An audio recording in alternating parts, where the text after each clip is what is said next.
good. It's $4 the last place I worked. I want to thank you for the opportunity to be here today. I apologize if I'm a little under the weather. I've got a sinus infection, so I'll try to overcome that. It's been my pleasure to serve on the State Board of Education for the last 2 terms. Let me give you a little background about myself. I grew up in Brownfield. Into the microphone. Grew up in Brownfield. Married my high school sweetheart in Brownfield. Attended Texas Tech University. Then graduated in 1973. Went to law school at SMU.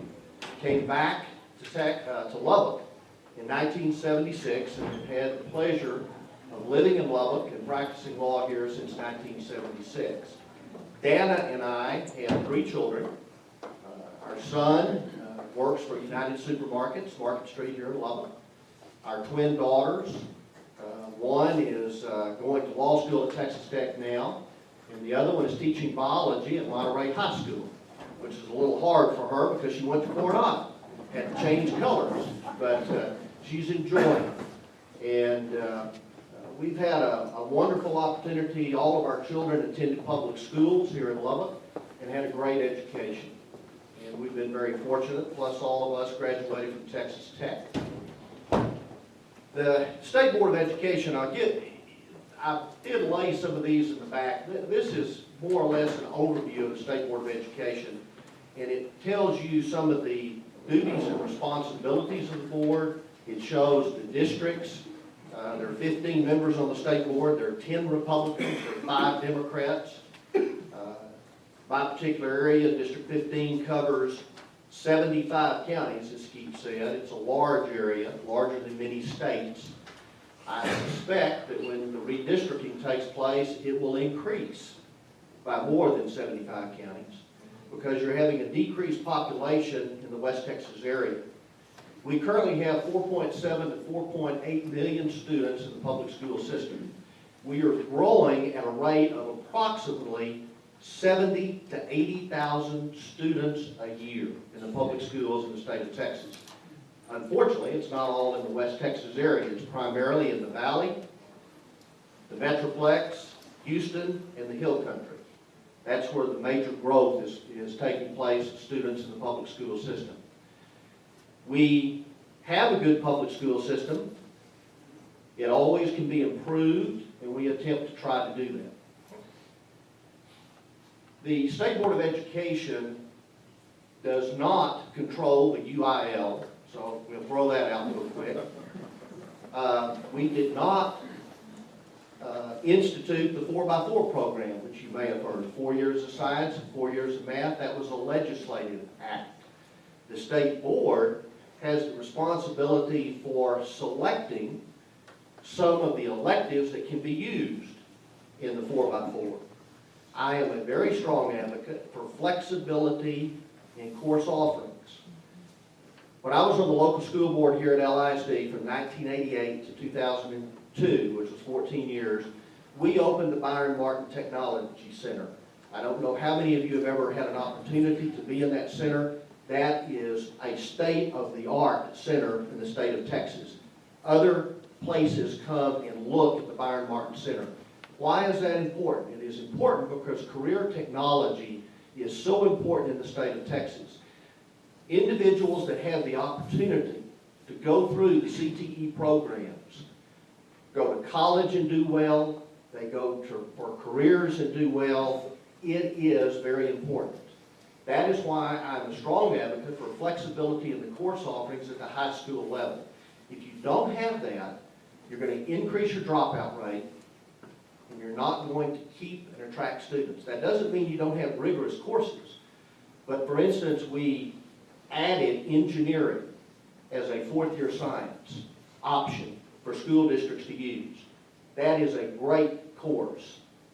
We've added other courses that, if you'll go, for instance, and look at career technology centers, some of those courses, they use math, they use science, they teach students how to draw, how to do architectural work. It's practical experience.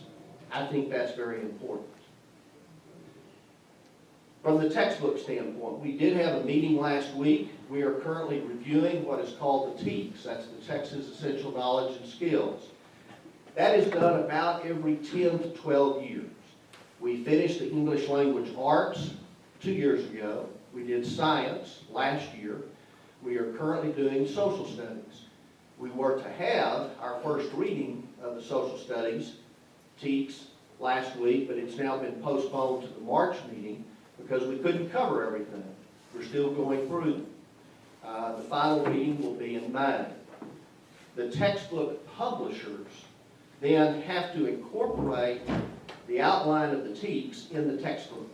So really, the establishing of the TEKS is what drives the textbook, and that's the process that we're currently doing.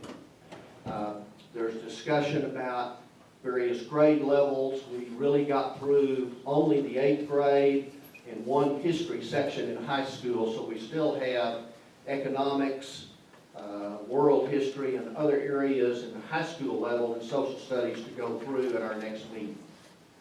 That's an overview of some of the things that we do from a curriculum standpoint. Also, just as important, is that the State Board of Education is responsible for the Permanent School Fund. This is not the PUF fund that A&M and Texas have. This is the Permanent School Fund, which is in excess of $21 billion. Several years ago, we had a constitutional amendment, and you now pay out in what is called total return. You don't do an income-based payout out of the Permanent School Fund. You do what is called a total return percentage. That's what we set that goes to the legislature on a biennium basis. It goes into the general fund. Some people say it's the textbook money. That's really not true anymore. It was established that way, but basically now the funds go directly to the general fund, and then the legislature decides how those funds are spent. It is important, though, that we properly manage that fund. I believe 100% that you have to have transparency in the way that fund is managed. I fought when I first got on the school board, state school board, against money managers.